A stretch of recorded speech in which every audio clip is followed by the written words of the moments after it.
BJP के खाते में 74 से 78 सीटें जाएंगी और जेडीयू को 53 से 60 सीटें मिल सकती है। बिहार चुनाव के एग्जिट पोल में एनडीए को बड़ी बढ़त के संकेत मिले हैं। अलग अलग एजेंसियों के पोल में एनडीए बहुमत के पार जाता दिख रहा है, तो वहीं महागठबंधन एक बार फिर एनडीए के मुकाबले पिछड़ता दिखाई दे रहा है। इस बार बिहार चुनाव में सबसे ज्यादा सुर्खियां बटोरने वाले प्रशांत किशोर और उनकी पार्टी जनसुराज का ज्यादा असर नहीं दिखाई दे रहा है। जेवेसी एग्जिट पोल के मुताबिक बिहार में एनडीए बहुमत के आंकड़े 122 से काफी आगे नजर आ रहा है, जबकि महागठबंधन 100 के आंकड़े को भी नहीं छू पा रहा है। वहीं प्रशांत किशोर की पार्टी जनसुराज को 2 सीटें मिलने का अनुमान लगाया जा रहा है। जनसुराज का वोट प्रतिशत भी दहाई के आंकड़े को छूता नजर नहीं आ रहा है। पुरुषों के मुकाबले किसी भी बूथ पे चले जाइए, महिलाओं की कतार कहीं ज्यादा लंबी दिखी, बल्कि कई जगह तो 2 गुनी लंबी दिखी। मुझे लग रहा है कि ये महिलाएं नीतीश कुमार के लिए एक बार फिर से वरदान साबित हो रही। रंजीत जी, देखिए, महिलाएं आज सिर्फ 10,000 रुपए की बदौलत नीतीश कुमार के साथ नहीं आ रही है। नीतीश कुमार ने 2005 से जब वो सत्ता में आए थे तब से ही महिलाओं को नर्चर किया। बालिकाओं को साइकिल देने से लेके स्थानीय निकाय के चुनाव में उनको आरक्षण से लेके उनके लिए जितने काम किए, उनके साथ निश्चय में भी महिलाओं की भागीदारी सुनिश्चित की गई थी।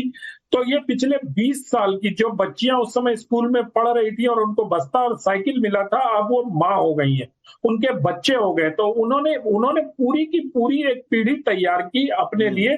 तो मुझे लगता है कि अब 20 सालों बाद नीतीश कुमार को वो महिला वोटर पे कर रहे हैं, और जाहिर सी बात है जो ये 10,000 रुपए का उन्होंने उन लोगों को रोजगार शुरू करने के लिए 1 करोड़ से अधिक महिलाओं को जो पैसे उनके खाते में ट्रांसफर हुए, उसका असर बहुत दिख रहा है बिहार में।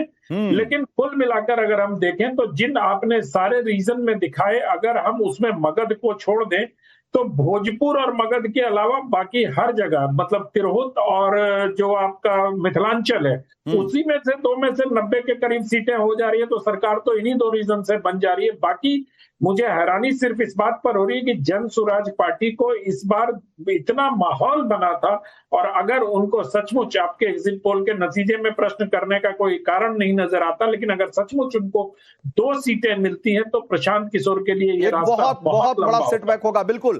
तो हमने अभी तक आपको 4 रीजन के जो आंकड़े दिखाए, उसी से एक तरीके से क्लियर हो गया कि एक बार फिर से नीतीश कुमार की सरकार बनने जा रही है। कम से कम एग्जिट पोल के आंकड़े तो यही बोल रहे हैं। अब जरा 5वें रीजन की एक बार दिखा देते हैं, माफ करिएगा, 6ठे रीजन का जरा दिखा देते हैं।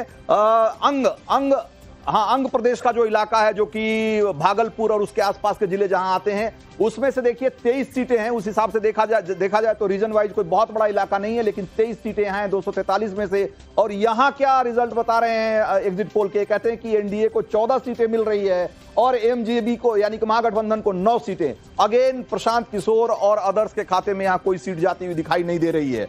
तो आप देखिए कि 14 सीटें नीतीश कुमार को और 9 सीटें तेजस्वी के गठबंधन को। उस हिसाब से देखा जाए तो यहां भी बड़ी बढ़त है। तो देखा जाए तो अगर मगध और भोजपुर को छोड़ दिया जाए तो तेजस्वी कहीं भी ठीक ठाक फाइट में, या कांटे की टक्कर, या जबरदस्त टक्कर देने की स्थिति में दिखाई नहीं दे रहे हैं। बाकी सभी जगहों पे ठीक ठाक बढ़त दिखाई दे रही है नीतीश कुमार और बीजेपी के गठबंधन को। तो ये एक तरीके से देखा जाए तो इस बार के जो चुनाव में एक बात तो स्पष्ट है कि 143 सीटें, जो एग्जिट पोल के आंकड़े कहते हैं कि 143 सीटों के आसपास जो है वो एनडीए को मिलती हुई दिखाई दे रही है, और महागठबंधन के खाते में 95 सीटें जाएंगी। इसके अलावा इसमें जरा सा अगर थोड़ा ब्रेकअप देख लें तो कहा जा रहा है कि बीजेपी के खाते में 74 से 78 सीटें जाएंगी और जेडीयू को 53 से 60 सीटें मिल सकती हैं। इसके अलावा एलजेपी, जिसके बारे में कहा जा रहा था कि खास करके चिराग पासवान ने दावा कर रहे थे कि उनका जो स्ट्राइक रेट है वो बहुत ही शानदार होने वाला है, और जिस तरीके से उन्होंने लोकसभा में 5 की 5 सीटें जीतकर 100% का स्ट्राइक रेट दिखाया, उसी तरीके से इस बार विधानसभा में भी करेंगे। तो ऐसा कम से कम होता हुआ नहीं दिखाई दे रहा है। एलजेपी को 5 से 8 सीटें मिल रही हैं, जबकि उन्होंने 29 सीटों पर चुनाव लड़ा है। इसके अलावा जो हम है, मांझी जी की पार्टी और आरएलएम है, जो कि दोनों ने 6-6 सीटों पर चुनाव लड़ा, उनको 1 से 2 सीटें मिलती हुई दिखाई दे रही है। तो बीजेपी अगेन एक बड़ी पार्टी की, जाहिर सी बात है कि जेडीयू के मुकाबले, जबकि दोनों ने बराबर सीटों पर चुनाव लड़ा है जेडीयू और बीजेपी ने, लेकिन बीजेपी का स्ट्राइक रेट कहीं ज्यादा दिखाई दे रहा है जेडीयू से। बीजेपी को 74 से 78 सीटें मिलती हुई दिखाई दे रही है और जेडीयू के खाते में 53 से 60 सीटें। उस हिसाब से देखा जाए तो बीजेपी बड़े भाई की भूमिका में सामने आ सकती है और ज्यादा सीटों का मतलब क्या होगा ये चुनाव के बाद पता लगेगा कि इसका मुख्यमंत्री की कुर्सी को लेकर कोई इस पे कोई एक नया एंगल निकलता है या नहीं। हालांकि बीजेपी कह चुकी है कि जब तक नीतीश कुमार हैं सीएम पद की कोई वैकेंसी नहीं है। दूसरी तरफ जरा देखिए महागठबंधन को हमने बताया कि करीब 95 सीटें मिलती हुई दिखाई दे रही है और अगर रेंज में देखें तो 88 से 103 सीटें महागठबंधन के खाते में दिखाई जाती हुई दिख रही है उसमें एग्जिट पोल में, और आरजेडी को 69 से 80 यानी कि अगर देखा जाए तो 69 से 80 सीटें मिलती हुई दिखाई दे रही है। और उस हिसाब से महागठबंधन में जाहिर सी बात है उन्होंने बहुत ज्यादा सीटों पर चुनाव भी लड़ा था, 143 सीटों पर चुनाव लड़ा था, तो उस हिसाब से उनको 69 से 80 सीटें मिल रही है। और कांग्रेस को 10 से 12, ये बहुत बड़ा एक तरीके से झटका है एक बार फिर से कांग्रेस के लिए। 60 सीटों पे चुनाव लड़ा कांग्रेस ने और उनको सिर्फ 10 से 12 सीटें मिलती हुई दिखाई दे रही है। सीपीआईएमएल माले, जो कि भाकपा माले जिसको कहते हैं, वो 6 से 8 सीटें, और सीपीआईएम और सीपीआई को 1 से 2 सीटें मिलती हुई दिखाई दे रही है। इसमें जैसा कि हमने आपको पहले बताया था कि सीमांचल में एक बार फिर से ओवैसी खाता खोलते हुए नहीं बल्कि 2 से 3 सीटें उनको मिल सकती है, जो कि ओवैसी के लिए बहुत प्लस पॉइंट है। पिछली बार भी उन्होंने 5 सीटें जीती थी और अगर इस बार 3-4 सीटें जीत लेते हैं तो एक तरीके से माना जाएगा कि बिहार का मुसलमान एक बार नहीं बल्कि ओवैसी को अपना लीडर बार बार मानने को तैयार हो गया है।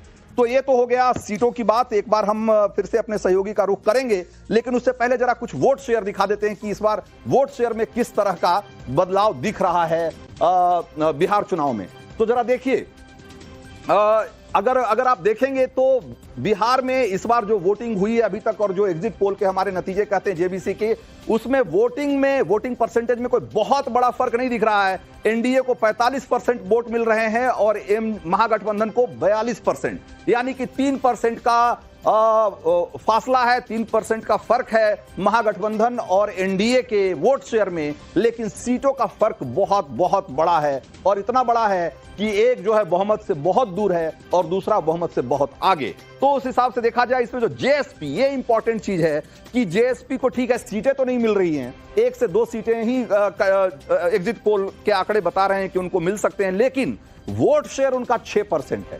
ये एक प्रशांत किशोर के लिए एक सांत्वना की बात हो सकती है। इससे उनका उत्साह या उनको थोड़ा हौसला मिल सकता है कि उनको पहले ही चुनाव में 6% वोट मिले हैं। अनंत विजय, क्या आप इस बात से आप सहमत हैं कि ये जो 6% का वोट शेयर है वो उनको थोड़ा हौसला दे सकता है आगे की लड़ाई के लिए? हौसला भी देगा, संतोष भी देगा। रंजीत जी, अगर आप देखिए तो प्रशांत किशोर जिस प्रकार से 6% वोट काटे हैं, वो किसका वोट है इसको भी देखने की आवश्यकता है, क्योंकि प्रशांत किशोर जिस प्रकार का प्रचार कर रहे थे, सीमांचल में भी उनका कुछ प्रभाव है, तो मुस्लिमों के वोट भी उनको मिल सकते हैं, उच्च जातियों के भी कुछ वोट मिले होंगे, और कभी कहना मुश्किल है। लेकिन जो 3% का फर्क आपको दिखाई देता है एनडीए में और महागठबंधन के बीच में, ये फर्क बड़ा है, क्योंकि पिछली बार 12-13 हजार का अंतर था वो संख्या के लिहाज से देखें तो दोनों के वोट में, एनडीए के और एमजीपी के।